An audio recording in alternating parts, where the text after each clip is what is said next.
My girlfriend rejected my proposal, so I ended our relationship and kicked her out of the apartment. Hey everyone, I'm Ethan, 30 male, and I guess you could say I've been going through it lately. So here's the thing. A few weeks ago, I proposed to my girlfriend of 4 years, Brooke, 27 female, and it didn't go as planned. Actually, it went completely sideways, and honestly, I'm still trying to wrap my mind around what happened. Let me start with some background. Brooke and I met through mutual friends at this small barbecue.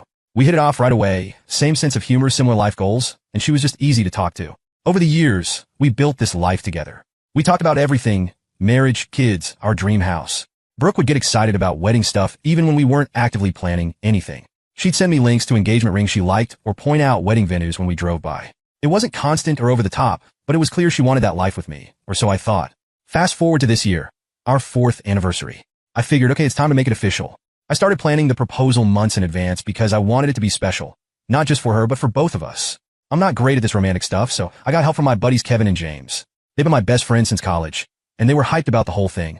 We planned everything to the last detail. I booked this resort Brooke had mentioned wanting to visit ages ago. It was a little pricey, but I figured it was worth it. Kevin and James helped me pick out the ring, a simple, classic style because Brooke's not into flashy stuff, and we set up this private dinner at the resort with candles, flowers, the whole 9 yards. Here's the part where it gets a little complicated. I didn't just plan a private moment. Brooke's friends Chloe and Anna were in on it too. They were supposed to show up after the proposal with drinks and be part of the celebration. My buddies were going to be there too. It wasn't a huge crowd, but enough to make it feel special. The day of the proposal, everything seemed perfect. Brooke was in a great mood. We spent the day relaxing, and I was nervous but excited. When it was time for dinner, I got dressed up and tried to keep my cool. Brooke looked amazing, and I couldn't stop thinking about how lucky I was. So, we get to the setup, candles, flowers, soft music playing in the background. I made this little speech about how much she meant to me, and then I got down on one knee. I held up the ring and asked her to marry me. And that's when everything went wrong. She didn't say yes. She didn't say no either. She just froze for what felt like forever. Finally, she said, "Ethan, I need more time." It felt like the vibes got completely wrecked. I couldn't even process what she was saying. Her friends, my friends, everyone was there, and I could feel them all staring at us. I felt embarrassed, confused, and honestly pretty hurt. Brooke started apologizing right away, saying she wasn't saying no, she just wasn't ready yet, and that she needed more time. But by that point, I wasn't really listening. I was just trying to keep it together and not completely fall apart in front of everyone. Kevin and James tried to keep things light, joking around to ease the tension, but it didn't help. Chloe and Anna looked just as uncomfortable as I felt. Brooke kept apologizing, and I kept nodding, pretending like everything was fine. But inside, I was a mess. We left the dinner early. The car ride back to the hotel was completely silent. I was staring out the window, replaying the whole thing in my head, while Brooke was sitting next to me, probably doing the same. I couldn't even look at her. When we got back to the room, she tried to explain herself again. She said she needed more time to think, that it wasn't about me, and that she just wasn't in the right headspace for a big decision like marriage. But none of it made sense to me. We talked about this stuff for years. She knew I was serious about her, and she'd always acted like she was serious about me too. I asked her straight up, "Do you even want to marry me?" She said yes, but she wasn't ready to say yes right now. And honestly, that answer felt like a slap in the face. You either want to marry someone, or you don't, right? It shouldn't be that complicated. We barely spoke the rest of the trip. I felt embarrassed, not just for myself, but for involving all our friends. It was supposed to be this beautiful, life-changing moment, and instead, it felt like a total disaster. When we got back home, things didn't get any better. I couldn't stop thinking about what had happened. Was it me? Did I move too fast? Did I miss some kind of sign that she wasn't ready? I started replaying our relationship in my head, overanalyzing every conversation, every moment, looking for something I might have overlooked. Brooke, on the other hand, acted like everything was fine. She'd bring me coffee in the morning, ask me how my day was, and try to make small talk. But it all felt off, like we were pretending nothing had happened. I didn't tell anyone about the proposal right away. Not my parents, not my coworkers, no one. The only people who knew were the ones who were there, and even then I didn't want to talk about it. I felt like such an idiot for thinking everything was perfect when clearly it wasn't. But I reached out to my sister, Jenna. She's always been the bold one in the family. The type to tell you what you need to hear, not what you want to hear. I figured if anyone could give me some perspective, it'd be her. Little did I know she was about to make things even more confusing. When I called Jenna, I wasn't even sure how to explain what had happened. It felt embarrassing to admit, like I'd somehow failed. But she could tell something was up as soon as I said, "Hey, you got a minute?" She didn't waste any time, jumping straight to, "What's wrong?" So I told her all of it. The proposal, Brooke's reaction, the silence in the car afterward, and how awkward things had been since we got back. By the time I finished, I was pacing around my apartment, my heart racing like it had all just happened again. There was this long pause on the other end of the line, and I was bracing myself for Jenna to tell me I was overreacting. Instead, she said, "Ethan, I don't want to freak you out, but what Brooke did, that's kind of a red flag." I stopped pacing. "What do you mean?" She sighed. "Look, when a woman hesitates on a proposal, it's usually not just nerves. There's something else going on," Jenna said. "Either she's not sure about you, or there's someone else in the picture. My stomach dropped. Someone else? Are you serious right now? I couldn't believe it. How could she even think of someone else after staying together for 4 years? With me being committed and actually proposing to her. I'm not saying she's definitely cheating or anything, Jenna said quickly. But think about it. You've been together for 4 years, Ethan, for years. She knew this was coming. It's not like you blindsided her. And if she's not ready now, what's she waiting for? Her words hit me harder than I wanted to admit. I didn't want to believe Brooke could be hiding something like that from me, but I couldn't ignore the way Jenna's explanation made sense. Brooke and I had always been solid, or at least I thought we were. But now I was questioning everything. Maybe I rushed it, I said, trying to defend Brooke, or maybe myself. Maybe she really just needs time to process. Ethan, come on, Jenna said, her voice firm. Do you really believe that? You've been dropping hints for months. You booked a whole trip just to propose. If she wasn't ready, she should have told you before you got down on one knee in front of all those people. Jenna honestly had a point. Brooke had always been straightforward with me about what she wanted, or at least she used to be. Lately, though, things had felt different. I started telling Jenna about the little things that had been bothering me. How Brooke had been working late more often, how she'd started going out with her friends more, how her phone was always on silent. I hadn't thought much of it at the time because I trusted her. But now, with Jenna's words in my head, it all seemed suspicious. Ethan, I hate to say this, but it sounds like classic girl code, Jenna said. Girl code? I asked, confused. It's when a girl hesitates because she's keeping her options open, she explained. She's not ready to commit to you because she's not sure you're the only one she wants. I didn't know what to say. The idea of Brooke keeping her options open had me going nuts. She wasn't just my girlfriend. She was my best friend, my partner, the person I thought I'd spend the rest of my life with. The thought of her hiding something like that from me made me feel sick. But at the same time, I couldn't just accuse her of something without proof. What if Jenna was wrong? What if Brooke really was just overwhelmed or scared?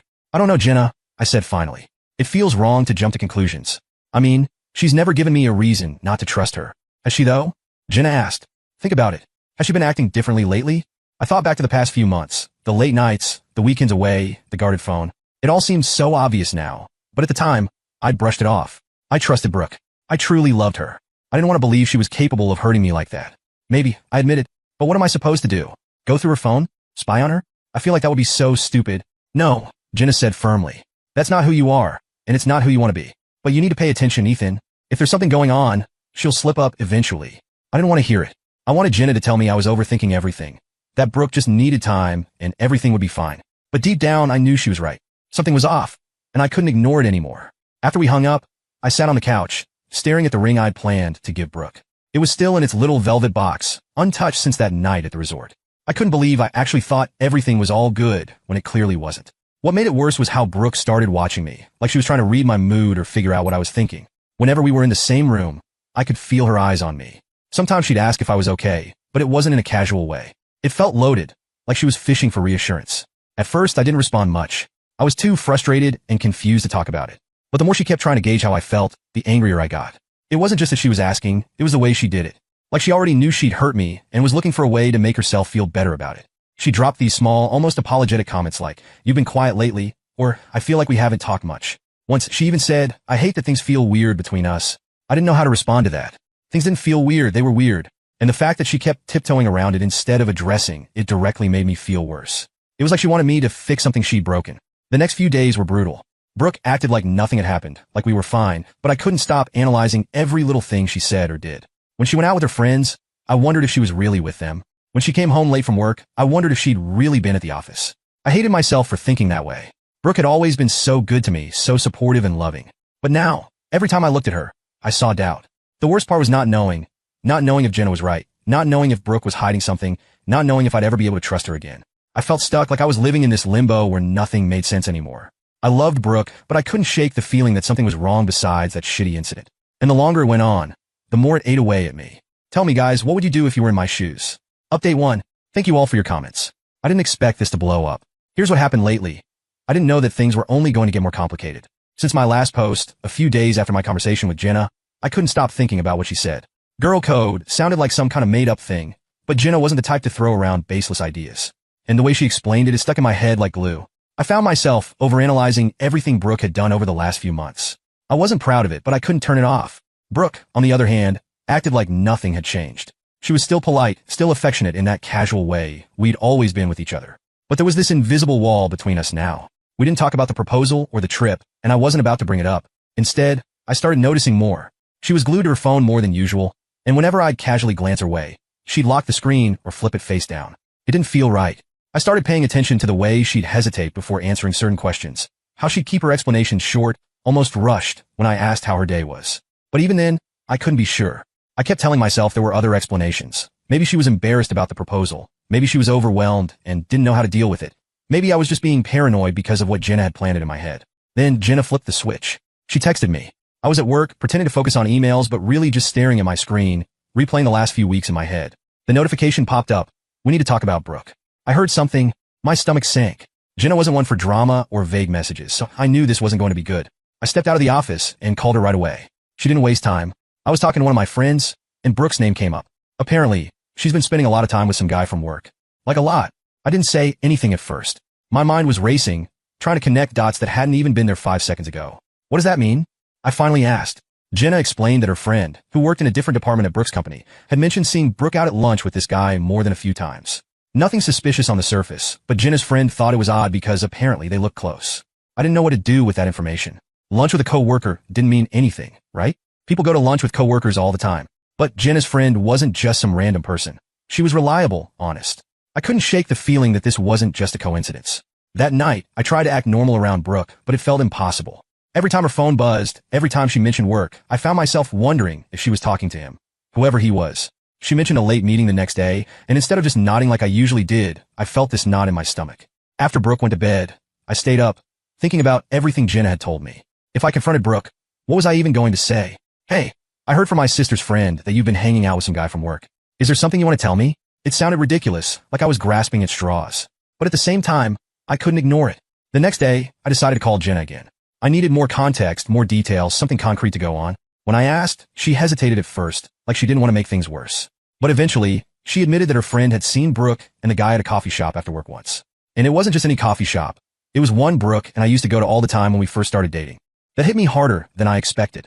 It wasn't proof of anything, but it felt intentional, like a small piece of our life together had been used for something else, something that didn't include me. I started questioning every decision I'd made in the past few weeks. Should I have paid more attention? Should I have asked more questions? Maybe Jenna's girl code theory wasn't just some random idea. Maybe it was the explanation I didn't want to believe but couldn't ignore. By the weekend, I felt like I was losing my grip. Brooke had been distant all week, but not in an obvious way.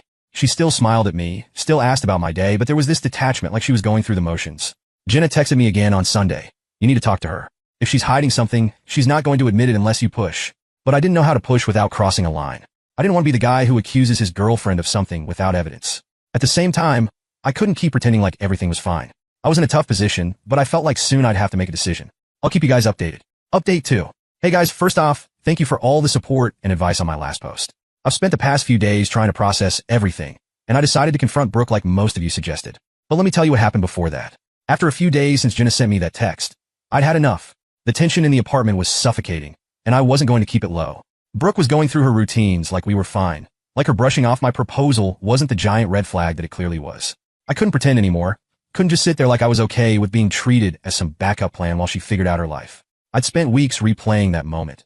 Me on one knee, pouring my heart out, and her looking at me like I was asking for a favor instead of committing to a future together. It wasn't just about the hesitation, it was about what it meant. She was still unsure about me, not even after 4 years, not after everything we'd built. I mean, how many years does she need to make sure I'm the one? That's ridiculous. And now she was distant, quiet, and acting like she had no clue what the problem was. That night, after dinner, I sat across from her at the table. She was scrolling on her phone like she always did, completely checked out. I wasn't going to wait for the right moment. This was the moment. We need to talk, I said, leaning forward. She glanced up, caught off guard. About what? Are you seeing someone else? I asked flat out. Her jaw dropped. She set her phone down slowly, like she was trying to buy time. What are you talking about? Why would you even ask me that?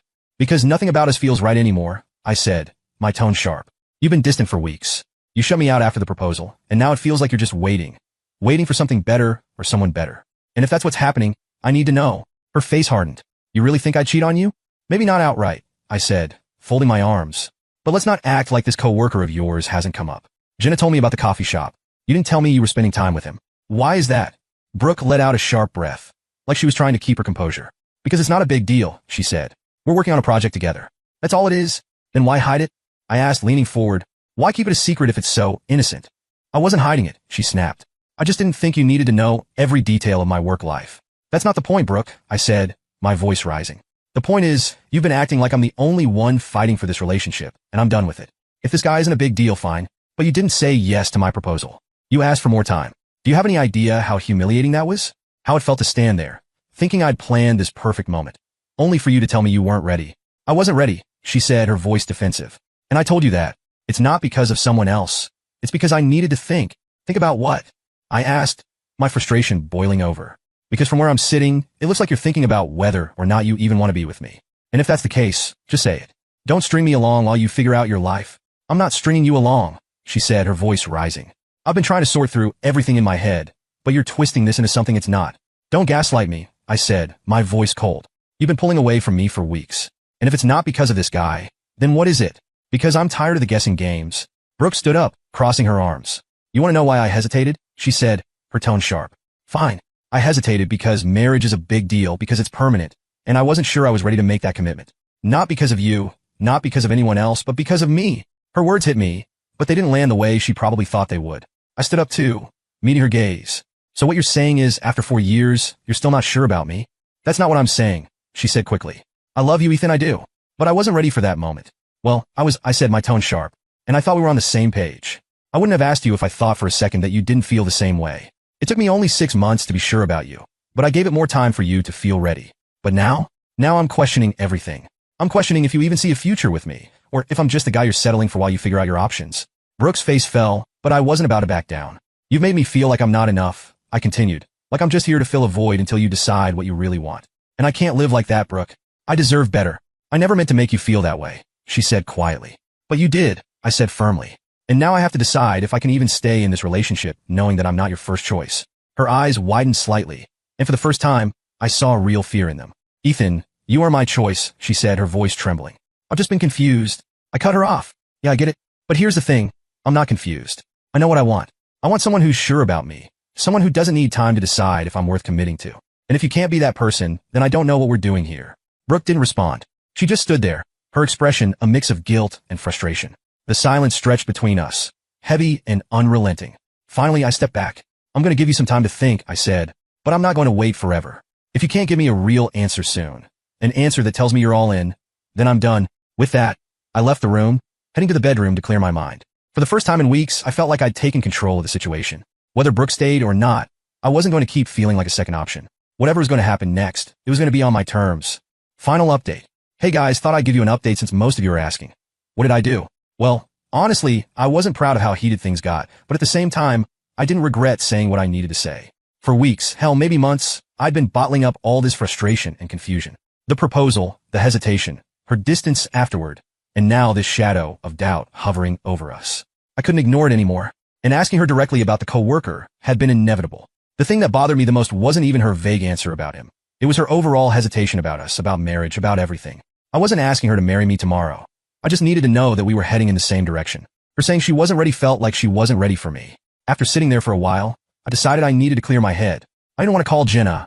I needed to hear from someone else. So, I texted Kevin since he was in on the proposal and knew what had happened. Hey, can we talk? Need some advice. Kevin was one of those friends who didn't sugarcoat things, and that's what I needed right now. When he called me a few minutes later, I stepped out onto the balcony to avoid waking Brooke, even though I doubted she was sleeping after our fight. I filled him in on everything. Brooke's hesitation after the proposal, her recent distance, and the conversation we just had. Kevin let me vent without interrupting, which was exactly what I needed.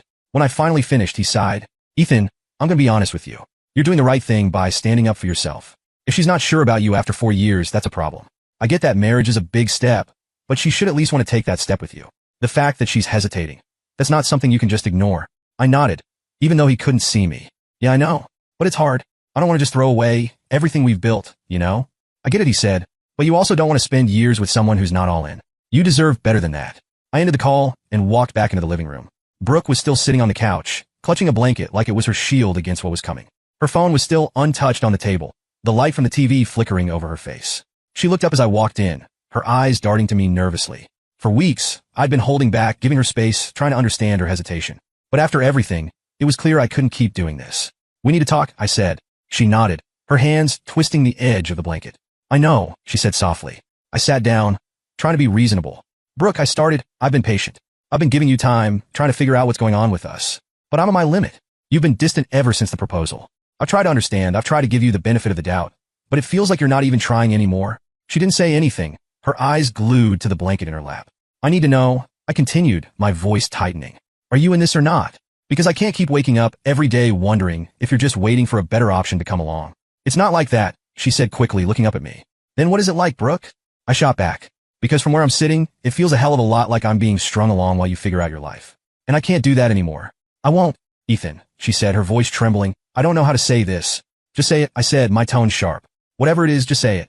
For God's sake, I'm done with the games. So she hit me with, I've been seeing someone, she admitted, her words barely audible. I froze. For a moment, I thought I'd misheard her, but then the weight of her words hit me like a sledgehammer. What? I said. She looked up at me, her eyes filled with guilt and tears. I didn't mean for it to happen, she said quickly. It happened and I didn't know how to tell you. I didn't want to hurt you. At that point, I lost it. There was no way I was taking this calmly. Didn't want to hurt me. I repeated, my voice rising. You didn't want to hurt me, so you decided to sneak around behind my back instead? And play with me until I kneel down and propose. Only for you to say, I'm not sure? Do you even hear yourself, Brooke? I'm not with him, she said desperately. I'm not sure about him either. That's the problem. I don't know what I want, Ethan. You don't know what you want? I said, standing up abruptly. After 4 years, after everything we've built together, you don't know what you want? Do you have any idea how pathetic that sounds? She flinched, but I didn't care. I was done holding back. I was ready to spend my life with you. I continued, my voice shaking with anger. I was ready to build a future with you. And while I was planning our next steps, you were out, not being sure about someone else. Do you have any idea how humiliating that is for me? I didn't mean for it to get this far, she said, tears streaming down her face now. I didn't mean for any of this to happen. But it did, I said, cutting her off. You let it happen, and then you sat here, day after day, pretending like everything was fine while you ripped this relationship apart behind my back. I'm sorry, she said, her voice breaking. Sorry? I said bitterly. You're sorry? Do you think that changes anything? Do you think that fixes the fact that you've been lying to me? That you've been lying to yourself? She didn't respond, just sat there shaking. I can't do this anymore, I said, my tone colder now. You're not sure about him? Fine. But the fact that you were even in a position to make that comparison tells me everything I need to know about where we stand. Ethan, please, she said, standing up now, reaching toward me. We can work through this. I'll stop seeing him. I'll do whatever it takes to fix this. No, Brooke, I said firmly, stepping back. You don't get to fix this. You don't get to sit here and decide now, after everything, that I'm the one you want. Her face crumpled, but I didn't let it sway me. Get out of my house, I said, my voice like steel. Her eyes widened, panic flashing across her face. Ethan, please don't do this. You did this, I said, pointing at her. You made this choice the moment you decided I wasn't enough for you. You made this choice the moment you let someone else into our relationship. So don't stand here and act like I'm the bad guy. Pack your things and go. She hesitated, but when she saw the resolve in my face, she nodded slowly. Without another word, she turned and walked toward the bedroom. I stood there, listening as she packed her things, my heart heavy but resolute. When she finally walked out the door, she paused, looking at me one last time. I'm sorry, she said quietly. I didn't respond. I just closed the door behind her, locking it and leaning against it as the weight of everything settled over me. The apartment was quiet now, but for the first time in weeks, the silence felt like peace. That night, she left my life. I called Jenna just to assure her it wasn't the co-worker we'd been debating. It was another guy. Writing this now seems pathetic and laughable. Anyway, I told her everything. How Brooke admitted to seeing someone else but claimed it wasn't serious, and how I couldn't stay in a relationship with someone who treated me like an option. Jenna was shocked at first but also supportive. You did the right thing.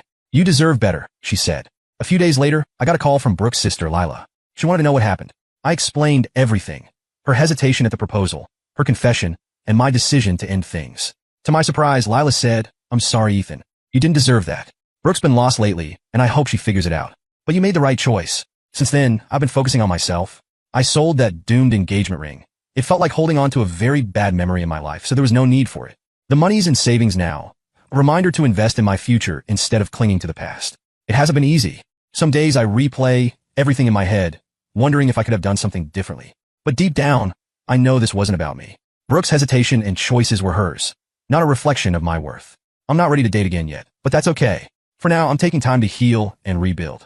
To everyone who's been following my story, thank you. Your advice and support gave me the strength to stand up for myself. If you're in a similar situation, trust your instincts. You deserve someone who's all in, no doubts, no hesitation. It's hard to let go, but sometimes it's the only way forward. Life isn't perfect, but I'm learning to embrace the uncertainty one day at a time. Here's to new beginnings.